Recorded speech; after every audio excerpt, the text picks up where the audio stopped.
এই দেশের জন্য আপনি কাজ করবেন, দিন শেষে আপনাকে হত্যা করা হবে, আর আপনার হত্যার বিচারের জন্য আপনার পরিবার দাঁড়ে দাঁড়ে ঘুরবে। আমরা তো মরে গেছি 5 আগস্টে, নতুন করে আর মরার কিছু নাই। আমরা আর একটা জলের জন্য তৈরি হচ্ছে। আমাদের তো খুব বেশি দাবি না, আমরা তো চাইছি যে আমাদের জুলাই সনদটা দেখ। রাজনীতিবিদরা এই ত্যাগের পরে তারা এসে ক্ষমতায় বসছে, অথচ তারাই আমাদের সাথে প্রতারণা করছে। আমি শহীদ সোহেল আমার ভাই বলে গেলাম, এই দেশের জন্য কাজ করা বোকামি, এই দেশের জন্য আপনি কাজ করবেন, দিন শেষে আপনাকে হত্যা করা হবে, আর আপনার হত্যার বিচারের জন্য আপনার পরিবার দাঁড়ে দাঁড়ে ঘুরবে। তার জ্বলন্ত প্রমাণ আমরা দীর্ঘ 1.5 বছর পর নিজের ভাইয়ের ডিএনএ টেস্টের মাধ্যমে হাড্ডি পেয়েছি, আজও পাইনি ভাইয়ের হত্যার বিচার। আমরা তো মরে গেছি 5 আগস্টে, নতুন করে আর মরার কিছু নাই। আর ডেলি এই বক্তব্য শুনতে হয়রান।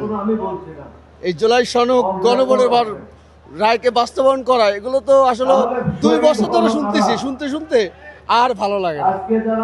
তো আমরা আর একটা জলের জন্য তৈরি হচ্ছে, বিশেষ করে যারা 18 কোটি মানুষের বেদনা ব্যথা বোঝে না, যারা মুনাফিকি করে গণরায় পাওয়ার পরেও তারা নিজেরাই মুক্তিকে স্বীকার করেছিল এবং গণভোটকে দেওয়ার জন্য প্রত্যেকটা মানুষকে বলেছিল। তো তারপরেও তারা যে গাদ্দারিটা করতেছে, এটা আসলে বেগম খালেদা জির নেতৃত্বে থাকতেন এই ধরনের গাদ্দারি সে করতেন না। কিন্তু তার সন্তান, এই সন্তান যে কি করতেছে, তার ভবিষ্যৎ খুব খারাপ আমরা দেখতেছি। আমার ছেলে, আমার বড় ছেলে, আমার 2 ছেলে আছেন, এক ছেলে আমার শহীদ হইল। শেষ বলছে আমি বাইরে যাইতাছি, তা আমার নাতি আছে, নাতিরা বলছে আদিবাদ তোমার দাদা বাইরে হইতাছে গতে। সেই আমার শেষ কথা আমার ছেলে। আর আমার বুদ্ধে আমার লগে কত গেল না আন্দোলনের মাঝে সারি আমার বুদ্ধে আন্দোলনের মাঝে দেখছি আমার ছেলেও আছে, আমিও আছে আন্দোলনের মাঝে। কাউরে কেউ বলতে পারি না ও বাবা আমরা যাইবে, আমরা নামছি, দেশ স্বাধীন করুন লাগে আমরা 3 মাহবুদ।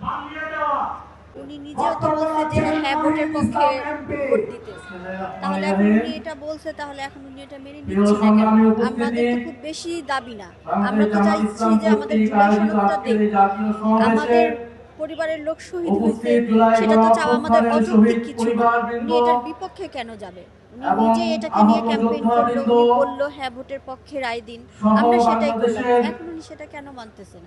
সেটাই আমার প্রশ্ন তাদের কাছে। অবশ্যই জুলাই সনদ বাস্তবায়ন করতে চাই, এটাই আমাদের চাওয়া, এটাই আমাদের একমাত্র চাওয়া। আর এটা যতক্ষণ পর্যন্ত বাস্তবায়ন না হবে, আমরা এটার জন্য যা করা লাগে আমরা প্রয়োজনে আমরা সহ আবার রাস্তায় নামব। যে সন্তানকে হাসপাতাল থেকে হাতে তুলে নিয়ে এসে সেই সন্তানকে আবার নিজে হাতে কপড়ে ছোঁয়া, এইটার মতো কষ্ট এটা পৃথিবীতে যে বাবা মা না করছে সে তারা অন্য বুঝবে না। এটা যে কষ্টটা আমাদের প্রতিটা মুহূর্তে আমাদের যে হৃদয় থেকে যে রক্তকণ হচ্ছে হৃৎপিণ্ডের, এটা আসলে যা না গেছে সে বুঝবে না। এটা মানে প্রতিটা মুহূর্তেই বিভিন্ন কাজে বিভিন্ন সময় এটা আমাদের অনুভূতিতে কাজ করে। ও যদি থাকতো, ছেলেটা যদি থাকতো, বাচ্চাটা তো এইটা করতো, এইটা বলতাম, বাবা বলে ডাকতো। আসলে এখন আমাদেরকে ডাকার মতো কেউ নাই। এরকম অনেক পরিবার আছে আমারও মতো, যে বাবা বলে ডাকার মতো তাদের আর কোনো সন্তান নাই। এই কষ্ট আসলে মানে বলার মতো না, মৃত্যুর আগ মুহূর্ত পর্যন্ত এই অনুভূতি, এই কষ্ট আমাদের মধ্যে থেকে যাবে না। রাজনীতিবিদরা এই ত্যাগের পরে তারা এসে ক্ষমতায় বসছে, অথচ তারাই আমাদের সাথে প্রতারণা করছে। আমরা এমন একটা দেশে বাস করি, না পারি আমরা বলতে, না পারি আমরা সইতে। এটা থেকে আমরা পরিত্রাণ না পাওয়া পর্যন্ত আমরা বাংলাদেশের কোনো মানুষ স্বস্তিতে থাকতে পারবে না, বাস করতে পারবে না। প্রতিহিংসার রাজনীতি আমরা এখনই দেখছি।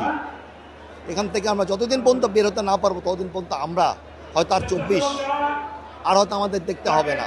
এখনো যারা যারা ঘুরতেছে আমাদের কবর সংস্কার করার জন্য, তাই বলবো এই দেশের জন্য জীবন দেওয়া বোকামি, এই দেশের জন্য কাজ করা বোকামি। এই দেশের জন্য কাজ করবেন, দেশে আপনাকে হত্যা করা হবে। এখন প্রশ্ন হলো জুলাই সনদ যেটা দেশের 70% মানুষ রায় দিয়েছে। আমি মাননীয় প্রধানমন্ত্রীকে বলবো, দেখেন স্যার, 70% জনগণের রায়কে আপনি অস্বীকার করেন না। আর এই জুলাই সনদকে যদি অবৈধ বলা হয়, স্যার আপনার যে ক্ষমতা, সেই ক্ষমতা কিন্তু অবৈধ। যদি আপনি 72-এর সংবিধান অনুযায়ী চলতে থাকেন, 72 সংবিধান অনুযায়ী কিন্তু, যদি 72-এর সংবিধান অনুযায়ী চলেন, তাহলে আজকে আপনার এই ক্ষমতা নাই। এই ক্ষমতা 2024-এর ছাত্র জনতা জুলাই গণঅভ্যুত্থান নিয়ে আসছে। আপনাকে আমি রিকোয়েস্ট করবো যত দ্রুত সম্ভব জুলাই সনদ বাস্তবায়ন করেন।